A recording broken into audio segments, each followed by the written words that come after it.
各位放射肿瘤科的先进跟同仁，我们下午的这个 section 准备要开始。那放射肿瘤科医师总是比较习惯遇到 locally 的 head and neck cancer， 当遇到 metastatic 的 head and neck cancer 的时候，我们会想到说，那有什么东西还是放射肿瘤科医师可以做的？我们很荣幸的邀请到 MSKCC 的居连蔡他同时也是 Head and Neck Radiation Oncology Research 的 Director， 来跟我们分享，就是除了 palliation 之外 ，Beyond palliation 的 use of ablative radiotherapy in metastatic head and neck cancer。然后我们把时间交给蔡医师，谢谢。谢谢大家。So my talk today will focus on the use of ablative radiotherapy or any ablative therapy for patients with metastatic head and neck cancer. I will also mention briefly about some other cancers too, but we'll focus on head and neck cancer first. We all know that in the past, in the very recent past, and even nowadays, for a patient of head and neck cancer who is just diagnosed with metastatic disease, they typically don't get radiation up front. So they will go get first-line systemic therapy, and they will have some progression of disease, and then they'll go on to a second line and then third line trials. And at some point during this time, the medical oncologist may think of some radiation, mainly for palliative purposes. So that's when we get referred for palliation to painful meds or symptomatic meds. However, I think for the present and in the future, I think ablative radiation therapy should be an integral part of the treatment for metastatic disease, not just head and neck cancer, but beyond that. So let me walk you through. So there have been multiple randomized oligometastatic trials. So oligometastatic trials, they are not new. This is not a new concept. People have used radiation to treat oligometastatic disease. So the common definition, what's oligo? So there are various definitions. Commonly, it's either less or equal to 3 metastases or 5. To use loosely, probably 5. So here is the table of randomized oligometastatic trials of different histologies. So you can see that there's the first study had a lung, breast, and prostate. The second one is a mixture of all different tumors, and so is the fourth and the third and fourth one. So they are ongoing right now. There are also some studies focusing on just one disease site. Okay, so there's the most common one would be the lung cancer. So a lot of studies are being done for lung cancer, non-small cell carcinoma. There may be a few for breast cancer that they thought that might have good prognosis. But where is head and neck cancer? We don't see that in any of the trials. Nobody talked about this. There's one. For a focused single histology, there's one that I can find so far that is still ongoing. Looking at, this is the third one, right here. Looking at metastatic head and neck squamous cells of 1 to 3 metastatic sites using, standard therapy, standard of care versus SBRT. So it's ongoing right now. That's about the only one I can find. So while during this past 10, 20 years, we have all these improvement of radiation delivery techniques, we don't have the studies to push our boundary beyond what we've been doing for head and neck cancer or other cancers. We just treat mainly for definitive settings. But I would say better tumor targeting and less normal tissue irradiation will allow us to deliver a good dose of radiation to tumors and while being safe to the patient. Everyone knows how different SBRT versus 2DRT could be in terms of dosimetry. And there has been numerous randomized trials looking at the safety and the effectiveness of SBRT. And they're, again, mostly in lung cancer. This trial, phase 1/2 trial, had 38 patients with various different kinds of histology with metastasis to the lung. They show that the 2-year local control is excellent, as we can know. So the table lists 4 different ablative therapies and their local control, the rate of toxicity. So we can see that this is actually very, very tolerable. So why don't we use it more often than for head and neck cancer?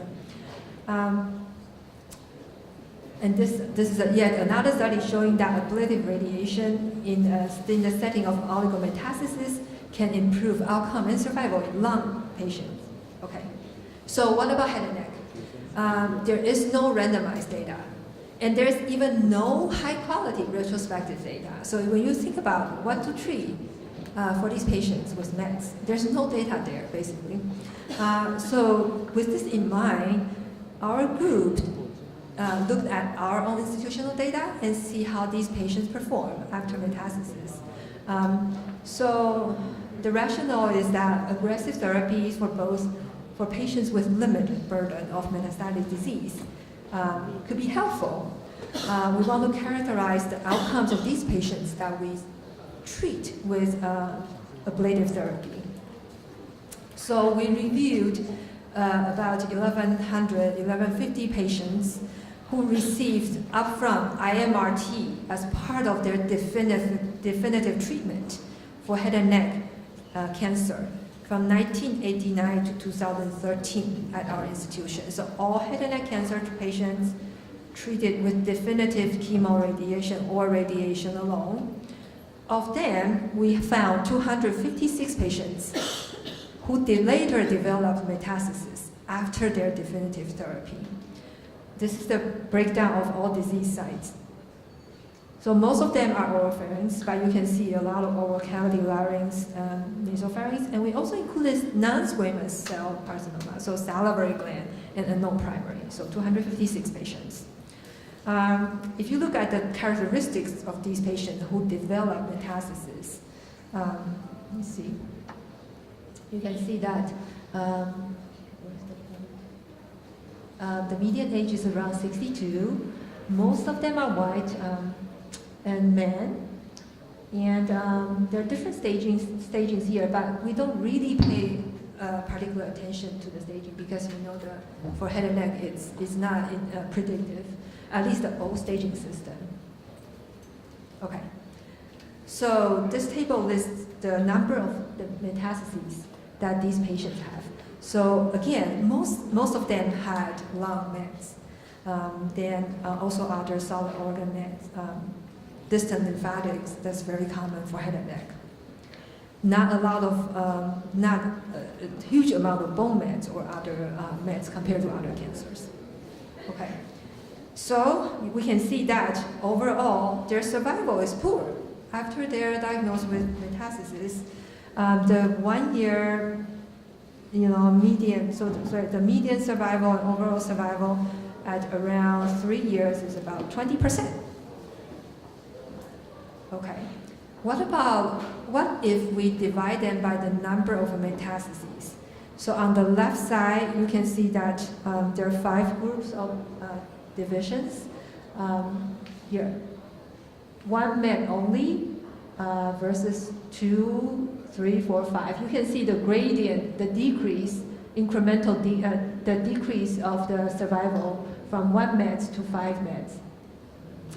If we further group them to just 1 met versus other, so on the right side, you can see that comparing with patients with multiple metastases, those who had 1 single metastasis definitely do much better. All right, so again, this is a very similar, just numeric presentation.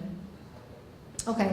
So when we did the multivariate analysis looking at 236 patients, there was some attrition. Some patients didn't have enough data. So out of 256, we had 236 to analyze. You can see that a single MET patient definitely did much better in terms of survival, statistically significant. than the multiple metastases, as well as single organ. So you can have metastases, like 3 metastases in the lung. That's single organ versus multiple organs. So you can still see multiple organ still cause significant decreased survival. And in our institution, we do actually pretty routinely offer them radiation treatment or surgery for people with limited metastases. We had not had a protocol just officially evaluating this, but this has been our routine standard practice. So we want to look at the data and see what we can find. So when we look at the overall survival from the date of diagnosis for distant metastasis, if we stratify these patients by ablative definitive treatment, meaning that they could get SBRT or high dose radiation, or they could get surgery. So any of the ablative resection or radiation to the metastasis. You can see that there could be some selection bias, obviously, but patients who had ablative treatment had much longer overall survival compared to those who did not. Of course, one can argue that there's selection bias because patients who got treatment could be healthier ones to get treatment, especially surgery for the lung, for example. But this has to be tested in the randomized setting. When we look at the regression analysis, again, let me just use my pointer. You can see that definitive treatment is significantly associated with better survival. Okay.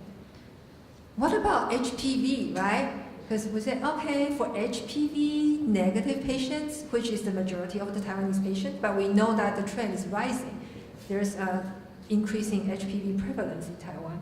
So what about HPV? They are supposedly good prognosis. So when they have metastasis, do they do better with radiation therapy, SBRT? So we had limited number of patients who actually had HPV and then metastasized outside. So the power of the study is not that great to look, but we can see that there's no real difference on the table. That's the missing HPV. So in the HPV patients that either negative or positive, we don't see any difference in overall survival when they received SBRT. Okay. So in conclusion, we feel that the studies that we do with metastatic directed therapy is associated with very significantly improved survival in patients with any metastatic head and neck cancer and of a limited disease burden. However, as I said, there's no prospective randomized trial specifically actually looking at head and neck cancer, so that is needed. And I hope that our study can generate some interest in this regard. Okay, so this is oligometastatic disease. What about others? Okay, so what's the next step? Okay, so if you tell me, yes, oligometastasis, now we know that we're going to treat with SBRT or with surgery. It's nothing new. What about the progressive disease? So this is probably a newer concept. So some patients can have more than 5 metastases. When they were diagnosed with mets, suppose they have 8 sites, they automatically are triaged to get chemotherapy, right? So they get all these different sizes of metastases, then they receive systemic therapy. Okay? So supposedly, some of the tumors will shrink, and that's very reasonable. However, some may develop some resistance to that chemotherapy agent. So it's not uncommon for us to see like a partial response, right? So some lesions will progress, while other lesions may just stay the same or even regress. Okay. So at that time, the chemotherapy, the medical oncologist will think, should we switch to a different agent? Or should we stay on the same chemotherapy? Or maybe we send the patient to radiation to do some palliation in some growing site that causes problem, and then we'll send the patient back to us. get more chemotherapy. So that's kind of been the standard approach in this oligoprogressive disease setting, meaning that some progressed, some don't. So what about using radiation to treat the oligoprogressive sites? I think we do that to some extent, like for example, if the patient had progressive disease, they have multiple metastases, they get progressed, and we treat the symptomatic ones. And usually it's the palliative dose, 30 gram in 10 fractions, something like that, and then send it back. But there are several retrospective studies looking at oligoprogressive disease and whether adding any SBRT or surgery could help them.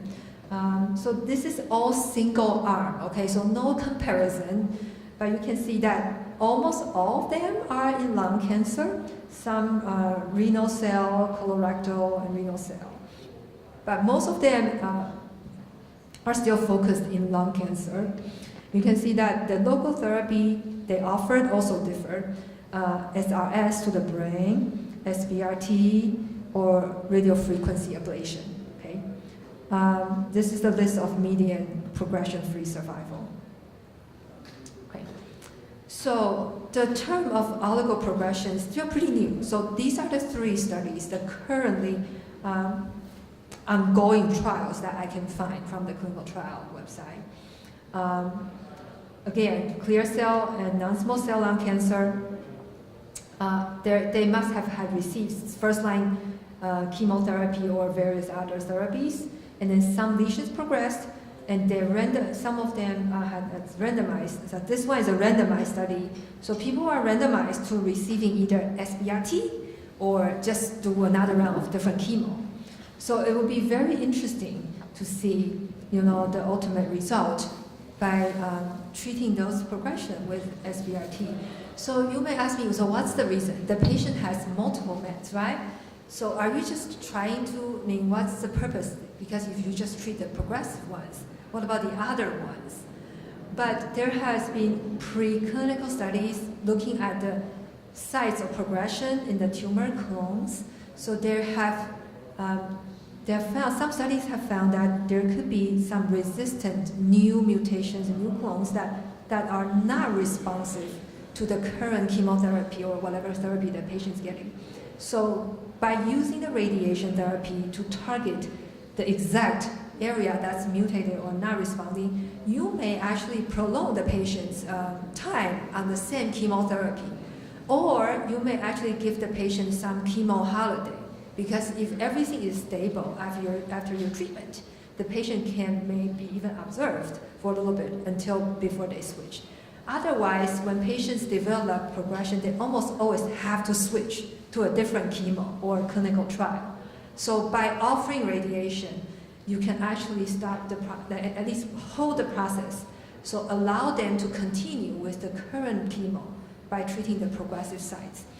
I have to say, we have done this, but we have been, initially we were pretty passive. So we were waiting for the medical oncologist to send the patients, right? Because we don't know these patients. But recently we have been more proactive. We know who our medical oncologists are, like the ones that we work closely with.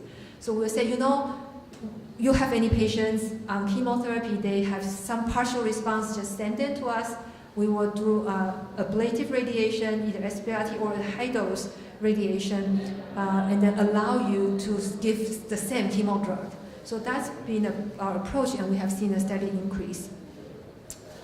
So we have a randomized trial being opened very soon, looking at this exact question. So we will recruit, about 120 patients with oligoprogressive metastatic disease on systemic therapy. Then we will randomize them, also stratify by number of progressive meds. Because as we know from the oligometastasis trial, if you have 1 med versus 2 or 3 or 5, the outcome can be different. So if you have 5 or 10 metastases, 9 of them responded to chemo, only 1 became resistant, then that means you probably have a better chance of being controlled for longer. So we are stratified by number of mets, and the primary disease sites, we have a mixture of 3 to 4 different histologies. So not just head and neck, we will also have to include lung, obviously that's a lot of patients, and prostate and breast. Okay. And then type of systemic therapy, whether they had immunotherapy before or just chemotherapy. So we'll randomize them into SBRT with IGRT up to 5 lesions. So we can treat up to 5 progressive sites. And remember, the patient can have like 10 sites that are not progressed. We just treat the progressive sites with SBRT. And then they can follow on their usual systemic therapy, or we just do current standard of care. We don't treat anything until they have symptoms. We do palliation, 30 Gray 10 fractions, but not SBRT. So these are the 2 arms, and then the study will be open, and we'll see how it goes. All right. So let me pause here. Any questions so far? Okay. I think actually I'm almost done with my talk, and it's pretty early too. Let me see. That's it, actually. That's a very short talk. Any question? You can ask me questions in Chinese if you want. Okay, no question? Yeah? Okay, we'll end the talk early.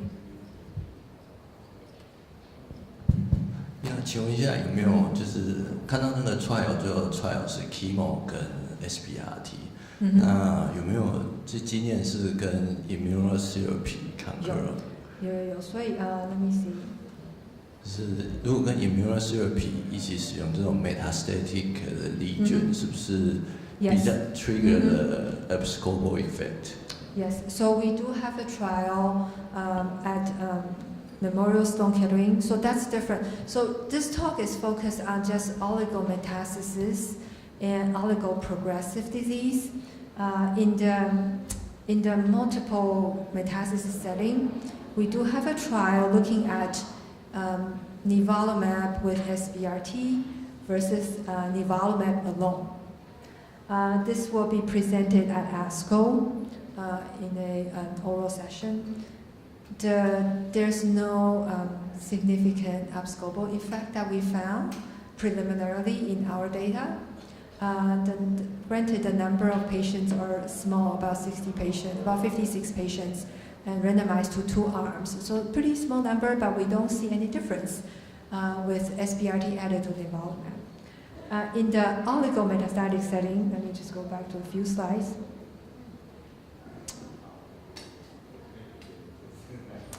There are ongoing trials looking at SBRT plus immunotherapy agents.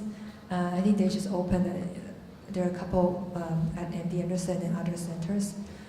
But mostly because in the oligometastasis setting, you are treating it definitively. So you are ablating the tumors first, and then maybe followed by immunotherapy or other maintenance therapy, but there are trials combining the 2 together. There is no trial in the progressive setting. First of all, there's actually not many trials in the progressive setting. There are like 2 or 3 published. There are preliminary data that adding the immunotherapy to SBRT would not cause more toxicities. That's the preliminary data, but whether it can cause can derive some benefit for the patient, we don't know yet. That's something that we really have to look into. The problem with doing the combination of immunotherapy versus radiation in the widespread metastatic setting is that most of the trials do not allow radiation. So if the drug company sponsor a trial, they just want the drug to continue to be delivered. So it's hard that you have to redesign a study from the ground up. You build that in that radiation is one of the arms. Otherwise, it's very hard to add a radiation in. All right. So, yes, that's it. We finished early. Thank you.